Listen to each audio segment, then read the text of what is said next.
Woo! We are live. The Hobby with Cage. Can I say we are live? Does Eddie from InvestorCard, does he own that even if he's not in the hobby really anymore and he's only on milk cartons?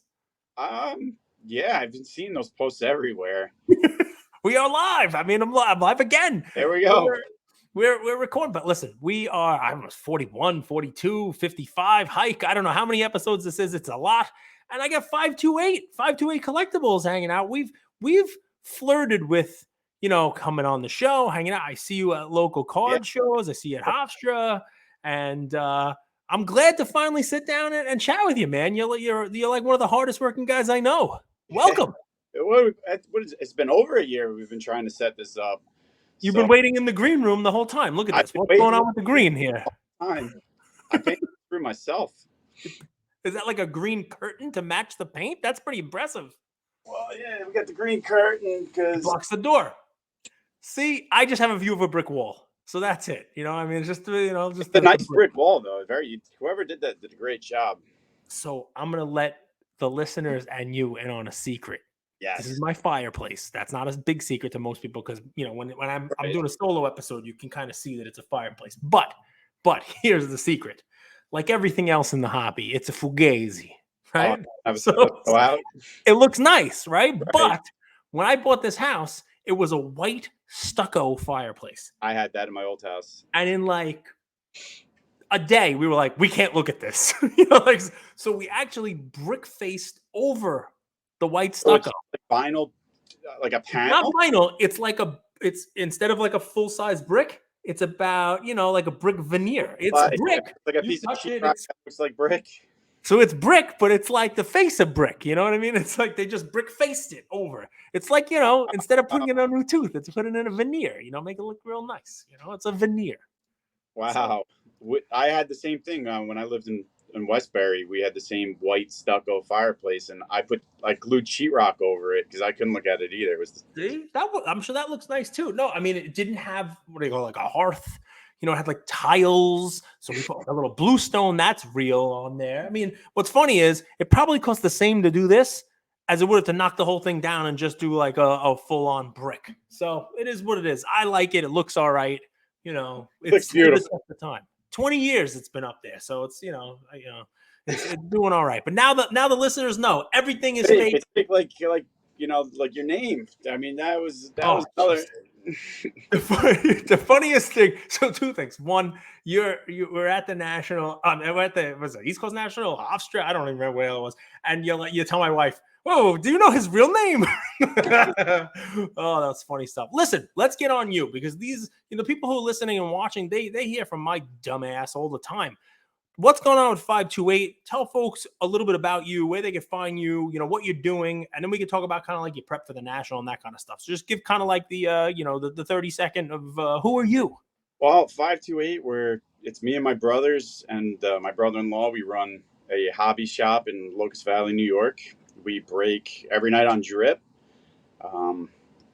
We're really, thankful for everything with drip's given us. It's a good time. Especially it gives us a place where it's more community based than some of these other selling apps. We've tried everything and we really didn't like the, new faces every single night. I know, we have returning business. It's almost similar to how we started with the Facebook group. So we started breaking out of a Facebook group, and I like the feeling of drip because it's similar to the Facebook group. You have the same names coming in, the same customers. You have inside jokes going on. You know guys by name. Next week we're going to national, and like 7 or 8 of our our customers are going to be out there. So we're going to hang out with them. It's good. It's really a fun place to sell because you have that community-based feeling. It's funny you mentioned this to me. That's why I do my Friday show on drip. I mean, you put me in touch with them, and it's fun. But you're 100% right. Like, I've done 4 or 5 Fridays with them already, and you can tell. I print the labels up, and every week there's repeating names, same names, who are either winning giveaways, or buying stuff. And the cool part about that, it helps you build the community, right? I mean, you could start with one, but you get to learn, okay, this guy won. That's a Cavs fan. So when Yeah, I'm putting extra exactly. goodies And in, sometimes if a guy doesn't get anything, and we know them, you throw in a few of their PC cards. Even if it's not the sport of the break.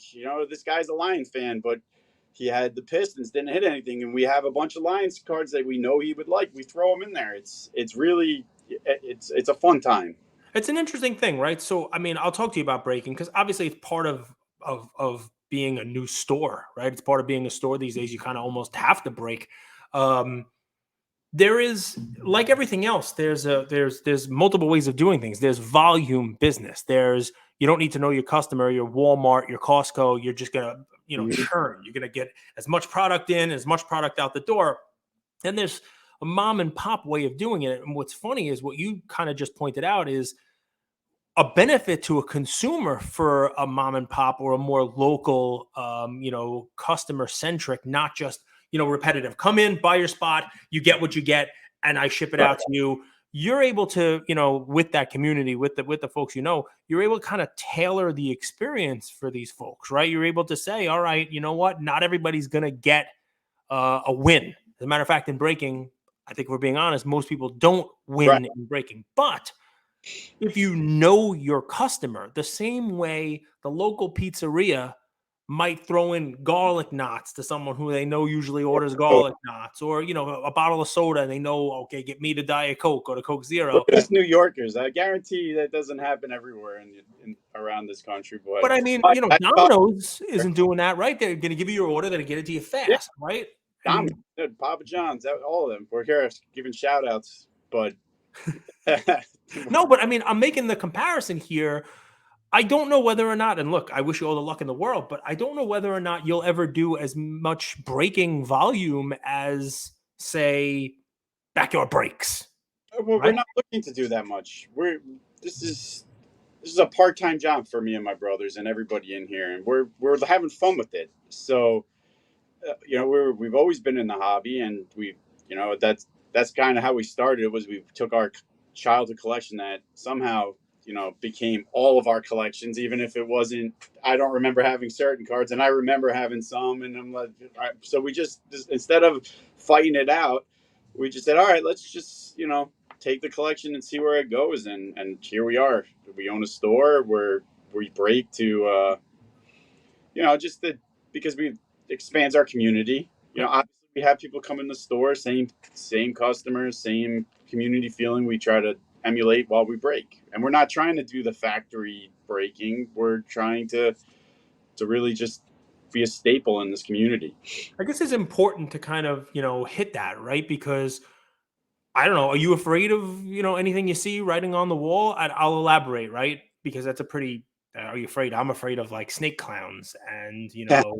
but, you could be afraid of anything. But I mean, there's a lot of talk about the next chapter of breaking, the next chapter of the hobby, and I think it's an important distinction, right? I mean, not everybody who's a consumer of cards wants to go in that mill, wants to just, okay, I'm buying and I'm done, I'm gambling, I'm done.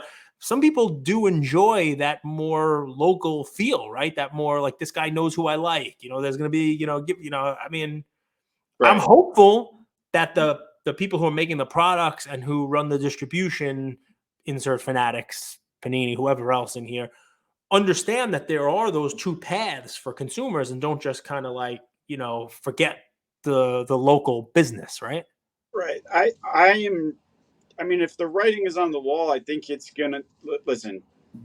At the end of the day, you'll be able to get products somewhere, and if somebody really wants to have that community, they're going to pay a little more for that community feeling. If they don't like, or if they really like, just want to stay in the hobby, and this is people will. There's card stores that don't break on shops. They put together weekly mixers and they do it like so. I feel like there's always going to be a place for that community type breaker, but I don't get the feel that Fanatics is trying to get rid of that.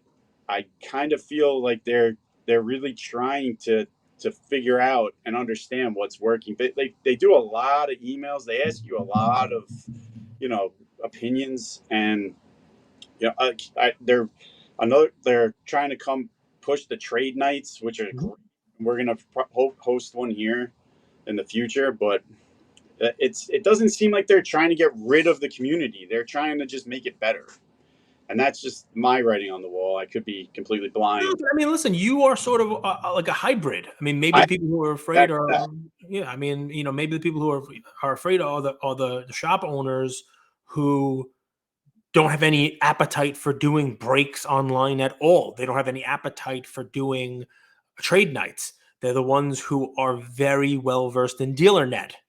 Yeah, And for the folks listening who don't know what that is, right? It's sort of an antiquated but still very, very useful tool for people who get an allocation of product in their store and they don't sell enough within their store. They're actually able to dealer to dealer, a B2B platform. And I think that is probably going to see an interruption. right. It is. I don't. Again, I don't know what I'm allowed to speak on about that. No, I mean, listen, the point is, I think, listen, there's no right way to collect. There's no right way to buy your cards. There's no wrong way to do it. But not everybody has to be a all full time breaking. But I think that your model, your store model, which is a flexible one. Let's build a community. Let's be here. Let's be a staple in our community. Let have people walk in and buy stuff from the store. But then also at the same time, um, we're willing to do the trade nights. We're willing to expand the business that way. We realize that breaking online and doing that kind of stuff is what people are enjoying. Doesn't mean you have to swing the pendulum all the way to that, but a good hobby shop is going to be a little bit of all of it, right? Yeah, and you kind of have to pivot to make to whatever's hot in the market. Like right now, even with they have these encore sub boxes that we just pulled that Trevor Lawrence 101 out of. Mhm. People are like want that because it's 5 hobby packs and a graded slab in it, and that's where breaking. And if there was no product coming for breaking for us, we could always pivot to that, or those repack. I don't know if you've seen them. We sold out of them. I can't even show, but the mystery jerseys. So there's always stuff that's adapting to make if you're not just breaking cases and boxes, you could always open something like that on the Yeah. stream. And there'll be a product next year that no one's even thought of. There'll be a mystery pack. There'll be, some Fanatics packaged, for breakers that's got a jersey and a box of wax in it. You don't know what it is. You know what I Yeah, mean? Like it could be Chrome, it could be Tier 1, it could be who the hell knows. I've seen these packs too, where it's like you could get a signed cleat, you could get a signed glove, or like one of the three. It's really it's becoming really cool with what some of these people are coming up with. Yeah, I mean, listen, it's interesting. We can move Yeah, past that. It's because we don't, I mean, listen, a lot of it is guesswork. I can tell you I've seen a lot of content out there about like, the hobby stores and what they have to do. I talk to different hobby stores. I mean, I've been going to my guy, local for a long time. And, his store is an antiquated store. The showcases have the same cards in it they've had for a decade, right? There's no churn. The showcases are basically irrelevant. It's just a small store where the wax comes in and people come in and they buy it, and probably a lot of it goes out, through dealer net. And there's no trade nights. There's no, I don't even think he's on social at all. And that's, those type of stores might have some trouble, but they're few and far between. well, we would love to help out anybody.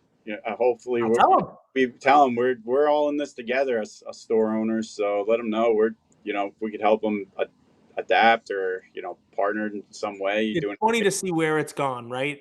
yeah, And I'll say this, and I'll say to you, you own a store, but you're new in it, and just to kind of flip it the other way, everybody's like, "Oh, Fanatics, big bad Fanatics, yeah, look what they're doing there. It's so onerous, and they want to know all my information and who I'm selling to, and blah blah blah." I'll go the other way, and it's you know the card stores who have been around for a few years, like my local guy, right? It's not that long ago where he was complaining to me about having to buy an allocation of things that he couldn't sell in the store, and I was helping him out by purchasing. Yeah, Things that weren't wrestling cards. I mean, to think about it now, wow, wrestling, it would sell out, but like nobody wanted the wrestling Star Wars cards. To think about it now, there's a whole segment of people who just want Star Wars cards. But I was buying them to keep him in his, in the good graces of Topps so that he can keep getting his stuff. But he didn't need me to do that anymore. And as a matter of fact, when the going got so good, it was like, all right, I'll give you this. You want a National Treasures box? Yeah, $5,000. I'm like, what? I know what you're paying. I mean, like, what have you done for me lately? So I guess to put the shoe on the other foot, right, and maybe to be the bad guy, maybe make some enemies with the hobby stores, especially the ones that have been around for a while. You guys made a lot of money in the last couple of years, right? Yeah. And there's a lot of margin there. There's a lot of run up there, and ultimately the consumer is the one who's getting squeezed when Topps sells it to you. You're selling it to some other distributor, then that distributor is selling it to some other breaker. With each one of those steps, a markup happens before it gets to a consumer. And then the consumer losing. Right. There's a lot of fat to trim there. And, I mean, eventually that was going to happen. So, I mean, I see both sides of the coin. I'm happy you're kind of in that, I'm going to call it a fleshy middle, that hybrid, right? You're willing to adapt and you're willing to do what the consumers want, right? And I like that. So, on to national. All right, you look like crap. I normally see you. I say like, what a stunningly, attractively handsome man this is. I wish I looked like him. And you come on here, and you're like, oh man, have you slept? I got these tired eyes. We're trying to get everything out, shipped, so we're not spending thousands of dollars to overnight it. And this is our first time breaking there, so we have a lot of things. We're going to be giving away a lot of merchandise from the hat I just happened to have this year. There we go. I have a shirt. I should go get it. I have a 528 shirt. Like, here's the shirt. We got the shirts, the hat. I tried to put it on for recording this, by the way. I lost you for a second. I don't know if maybe you got a phone call. I got a phone call. Okay. So I tried to put it on. I didn't realize it was the shirt you gave to my son. Oh, I got to get you a bigger one. It was, but I got it on. It would not have been a pretty picture for the people watching this on YouTube. I think some people might have liked it. But yeah, we're doing. So we also are partners with THWC. So, which is it's the Breaker Network, they call it, right? The Breaker Network. The Breaker Network. It's something I went out to Mint to try to find somebody to partner with, and they had this in place. I was so excited because we do a lot of breaks, and like I said, a lot of it is returning customers, and sometimes it's the way of the world. You don't hit the cards you want to keep and you want to move them. And a lot of these guys were just buying into breaks, and their cards were piling up, and then eventually, if you don't take a little profit here and there, you're going to end up with just a bunch of cards you have to sell without any time to list it. And I wanted to find somebody, whether it was, I didn't know it was going to be THWC, just somebody to consign with where, hey, my guy just hit this card. What can you do? So THWC takes every card that some of my customers want to sell that are $15 or up, and they'll do all the work. All I do is I put, 5 cards in a pack. I text my guy and say, hey, listen, we got 5 cards coming to you. And then we send it to them, and they have NBA score it. They take the picture. They do that heat map. They list, they sell, they collect the money, they ship, they do everything. And some of these guys just want to buy into breaks. They don't want to have to. So let's walk through this, right? Because I've never had the conversation about the Breaker Network. And I'll start off by, I'm going to get on my soapbox for a second. What I've said is that breaking allows the hobby to be as close to a casino, let's call it a slot machine, it is, as can be. Right now, we're never going to get fully there, right? Because what the slot machines, what the casinos did, I don't know, 2 decades ago, 15 years ago, whenever it was, I remember buying coins and putting them in the machine. And then it would be like a little coin coming out, and you put the same coin in. It was filthy. You had to have buckets everywhere. It was kind of gross. They switched it over to like a credit system, right?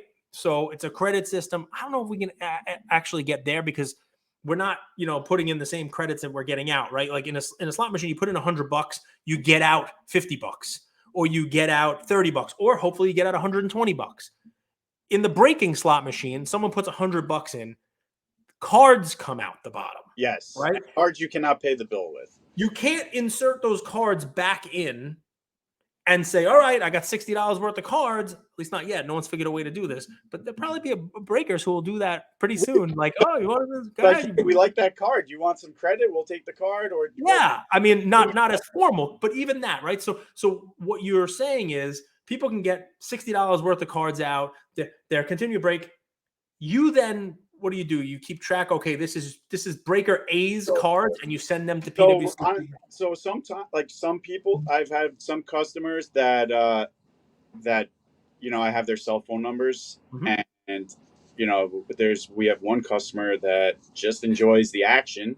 We've only shipped him like 3 or 4 cards in his life, and so what we do is I have a cell phone number, and I'll text him and say, hey, listen, this is what you hit, and what are we doing with it? And he'll say, okay, grade that for me, PWCC that for me, and then anything under $15, that's in between that $15 to $4 range, I'll list them on eBay for him. And then he gives everything else away to the kids. And in our store, we have a big giveaway box that we let kids come in and take 10 cards for free a day. And we give away his cards. And here's the difference, right? Because I don't want to gloss over this, right? So this is something where an LCS that's not doing this won't do it. So you're not just breaking, right? And why people will come back and break with you is just think about what has to go into this. This is just one person. I'm sure there's more than just one person. One person. And the goal is you're taking his money, he's converting it into cards. You then want, because this is what he wants to do, he wants to convert those cards back into money so that he can respend with you and spin the slot machine again. He can try again to hit either a card he does want or a monstrous hit that she can then sell in an auction house or at National or whatever it is. So, but while that sounds great, like, okay, let's cash those out. Think of what you just said. All right, some of them at a certain range, I'm going to send to PWCC. You're now packing those up. Doesn't sound like a lot, but you're going to track, okay, breaker A has these 5 cards with PWCC. Okay, just leave that there for a sec. Okay, these 10 cards are going to go to grading. So now you have to, on this person's behalf, fill out a grading thing. You do put it in a group sub, potentially bill him for it, because it's got to get billed. You probably bill him the PWCC also because it's an NBA, it's got to bill for the $3. So PWCC, we will, like, if you were breaking with us, Cage, you would have your own PWCC account and vault number. And what we do is we just take the cards and we ship it right to your vault number. And then you pay for it. Done. And then PWCC puts the money in your account. They take the scoring, they take the grading fee, and you get a balance with them. So then I guess the question becomes, you have a balance with PWCC. What do you get for doing that? We're hoping that you take that PWCC balance, withdraw it, and buy into more breaks. I'm sure PWCC is hoping you take that balance, spend it. So where is there something between PWCC for you to join the breaker network? Like for every dollar or whatever, there's a kickback for there. I mean, I would hope. Otherwise, you're just shipping cards to PWCC. What's the benefit to the breakers to be in the breaker network? Well, it makes us look like we're servicing for our customers. Okay.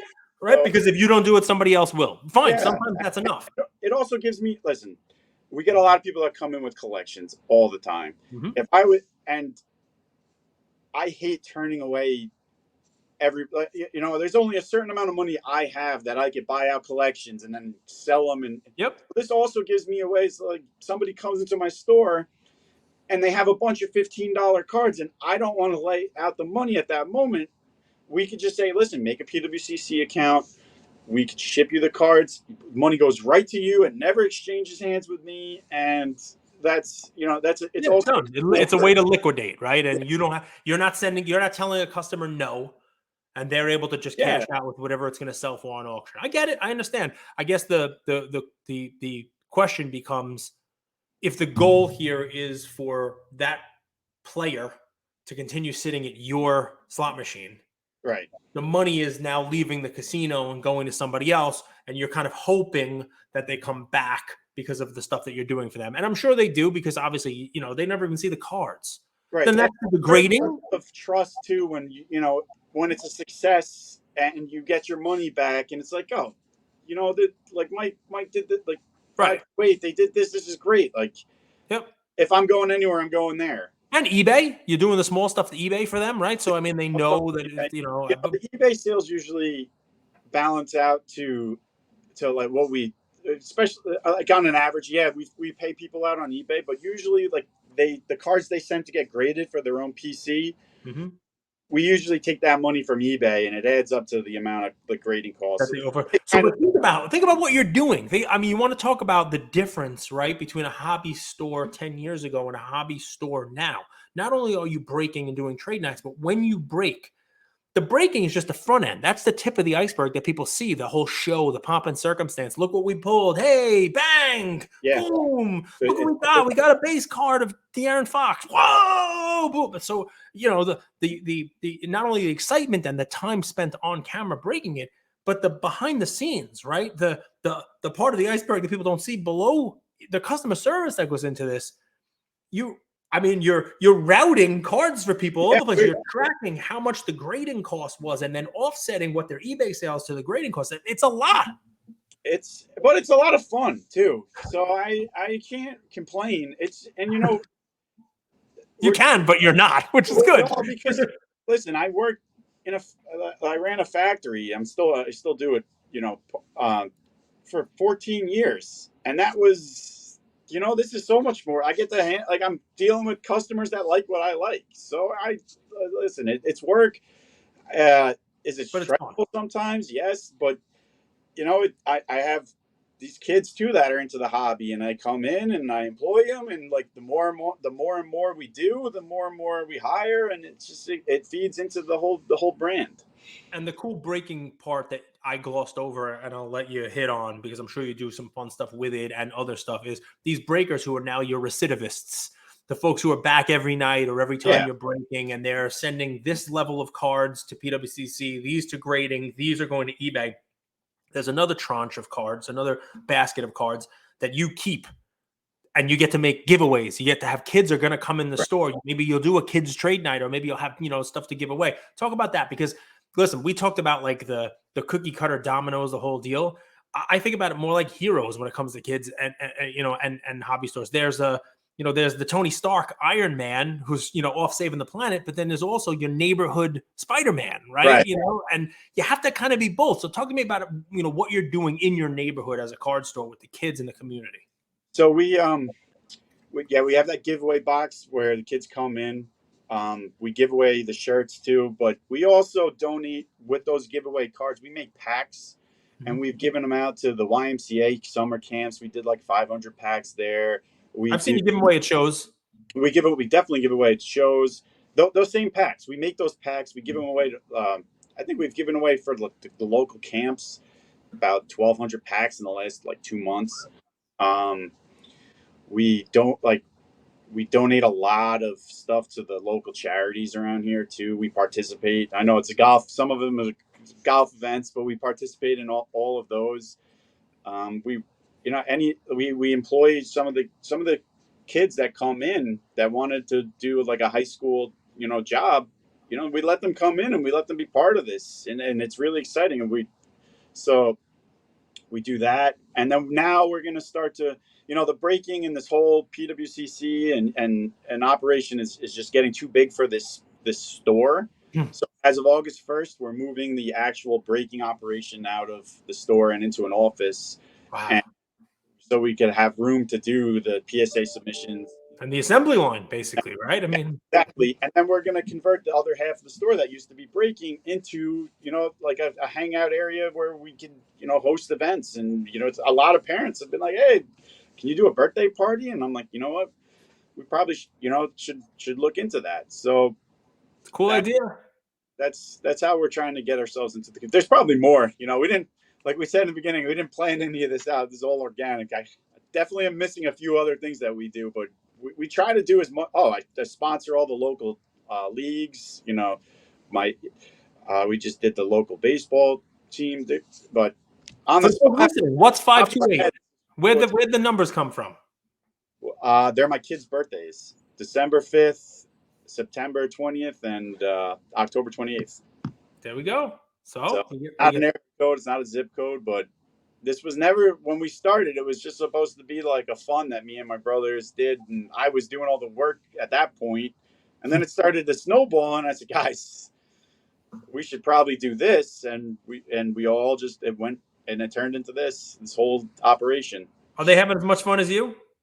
They are. My other brother is now, he's following in your footsteps. He started a podcast, The Breaks Down. I don't know if you, but Yep, I watched a couple of them. Yep. he's trying to be like you, and he's having fun there. He's a lawyer also. It's crazy. Like, you guys have to meet. Yeah, that's it. Everybody's having a great time. We're all going to be out at National next week, so that's a nice like brotherly bonding vacation. And I guess it's not a real vacation because we'll be working, but that's awesome. Okay, so a couple things we'll take it home, right? Only a couple more minutes. I have maybe 3 or 4 more questions. Number one, where will you be at the National? You're in the Breakers Pavilion? Breakers Pavilion, 1740. Okay, so guys, if you're listening to this and you're going to Chicago, hit 1740, go in the Breakers Pavilion and stop by 528 because they got free stuff. Get a free pack, get a shirt or a hat or some fun stuff. And I think Drip and 528 are going to be giving away a break on Saturday of a full case of Panini One. So Ooh. I think we're going to be doing like to enter. You just need to buy a spot into a break, and we haven't worked out the terms, but I know that that's something that we're going to be doing is giving away a case of Panini. Well, anybody listening to this should follow 528 on Instagram and all other social media, and I'm sure the details about that break will be posted, and you'll be able to get the details there. You've been to other shows. I know you're at Mint. Anything that you're like, oh, this is my secret that I'm prepping, that I'm bringing, that people can, is it like 19 battery packs? Is it, bottles of water? Like what is it to get somebody through the long, arduous, whether they're setting up or just walking in there? You got any like secret tips? We're bringing 14 people of our staff and spread it out. Cause listen, everybody that's in my company is a collector of something. And I don't want them to come there and be, all right, we're at the booth the whole time. So we have shifts going, and you let them come and work and then enjoy the rest of the other half of the day. And then, we're doing a few events at night, and it's just, I want everybody to experience the National, not just be working the whole time. So if you make it fun, very smart. Same thing with every job, every business. If you make it fun, it's not work. So I love it. I mean, I love it. We have where to find you. We have all that other fun stuff. My last question for you is an easy one because I've been thinking it since the first minute of the show. This whole thing started with your childhood collection, 3 guys, family. Yeah. All right. You got any of it left? Yeah, of course. Of course. There's what was one card that you sold where you were like, all right. Sold, and it's a funny, long story. I'll tell you next week. That's all right. Yeah, but it started with a collection that my dad handed down to us, and it was, from 1979, and we got back into it, and it was right around when COVID was everything. You could sell this for $500. So we were like, oh my God, we need to make a company because we're gonna need some offsetting income and this and that, and for tax reasons you can't just sell. We're gonna be millionaires, and we it was the first set we sent out was the 1979 Topps Ozzie Smith rookie, and we did not sell the Ozzie Smith rookie. We kept that for ourselves, and that's still in the store. It's displayed. Everyone comes in. How much is it? And it's like it's priceless because that's the fucking card. That's the card. Some places hang the first dollar bill they got on the wall. You guys got the have too. People come in with the dollar bill, but we have the card, and it's not for sale. And then there's other cards that we have too that are like my brothers weirdly are like a Reggie Miller fan growing up, and my other brother so there's certain cards that we all kept that we like. Those mean more to us. I kept a Michael Jordan card that has Charlie Sheen in it, like PSA. Wow. And so like we all have like our pieces of PC, and then, but yeah, we did keep some of it, but we definitely sold a lot of It's it. funny. I'll throw this out there this way, the folks can listen to it. It would have been great to wrap up on the Ozzie Smith, but you said something. It reminded me of something that happened to me yesterday, and I love sharing sort of real world experiences, hobby experiences with with the folks who are listening and watching. You said, "Oh, I could have sold this for $500 because it was in a COVID boom and the whole deal, right?" And somebody reached out to me yesterday and was like, "Hey, listening to some of your content about Arena Club, love it. I'll be at the National. Maybe we can, chat. I'm on there. I'll send you a trade offer, and hopefully we get to see Derek Jeter." And I responded, but what I did was I scrolled up, and the last time this person messaged me was in early 2021. I mean, I could check the the date on it. As a matter of fact, I have my phone here, so instead of paraphrasing, it wasn't something I was prepared for, but it'll take me 2 seconds to pull up my my messages here, and it is, let's find it. The message. Here we go. It was in I talk a lot, so there you go. It was January 11th of 2021. We were in the middle of trying to negotiate a deal, right? In the baseball off season, right? And the message that I got was, "Hey, sorry for not getting back sooner. I just bought a house. It's been a bit hectic here. It seems like the Tatis 10s, these are Topps paper Yeah. 2019 Tatis PSA 10s, which I, at this point in time, had 134 of, right? So it seems like the Tatis 10s have settled in around $230 to $250. If you were interested, I would offer you $240 a piece for 50 of them." Wow. Now, I never replied. And I haven't spoken to this guy in over 2 years. We're going to hang out at the National. But what I wrote back to him was, I said, "Hey, see you in Chicago." He's like, "Yeah, looking at that, I guess I'm glad at this point in time that I didn't pull the trigger on those Tatises." And I write back to him, "Listen, I'm glad you didn't either. I wound up selling them through Probstein for $325 a pop." Oh, so you did well too. Oh Wow. my God! But it made me think of that, how different It's it was. crazy. And, those cards are a fraction of that now. Yeah, I can. The paper Tatis 10 was like 25, 20, PSA 10, or it was just so. That's a good deal for you. Yeah, I had a lot of them. That was my jam in the in 2018, 19, 20. I found the card I liked and I just bought all of them. Yeah.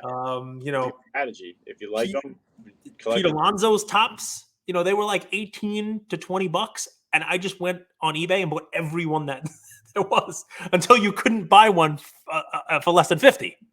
Yeah. So you were the price. I would just spend 3 hours on eBay and just buy it now, buy it now, buy it now, buy every one that there was, and that's what I do with Tatis. But I don't have any of them anymore. But you can't do that. Like that's not the way. Like now, you got to be a little bit smarter. And I know the hobby has passed me by. Dumb people like me. Brute force doesn't work anymore. Well, no, I was thinking that. I'm like, damn, you should have taken that offer. But if you got 325, then yeah, yeah. I mean, I don't know if you could research this stuff, but I was selling them in lots of 10 through Rick Probstein. A lot of 10 of them, and we are getting like between 3,200 and 3,500 per lot of 10 for paper Tatis base cards. I bought a Topps Chrome Tatis card for $200, PSA 9. So it's just triggering bad memories here because now listen, we all have them. But I mean, you mentioned that, I'm like, wow, it's just funny how it happens. And he was like, I guess I'm glad I didn't pay you $250 a piece for those Tatises way back when. It's pretty funny. But I mean, listen, who knows when that next kind of run, if ever, happens again. And the truth of the matter is, after spending a half hour talking to you, we don't need that kind of a run. No, it's evolving into what it's going to be. You got to just figure out a way to stay in it, and if you can't, then someone else will. And that's kind of the mentality we have. And guys, think about what we just talked about here. This is a hybrid type of LCS breaking operation. They have a brick and mortar, but they do breaks. Reach out to them, give them a try. Think about what they're doing from a customer service standpoint. If you are somebody who likes getting in breaks, but doesn't necessarily want every card. You're looking for a certain card, or you're looking for that whale of a hit, and you just like the action. Think about what they're doing. I mean, it's full service PWCC, and you're getting money out there. Grading, you're going to get money out there. eBay, you're getting great money out there. I don't want a big rush of thousands of people to come and hit you now doing this at once, because you're going to need a bigger office space.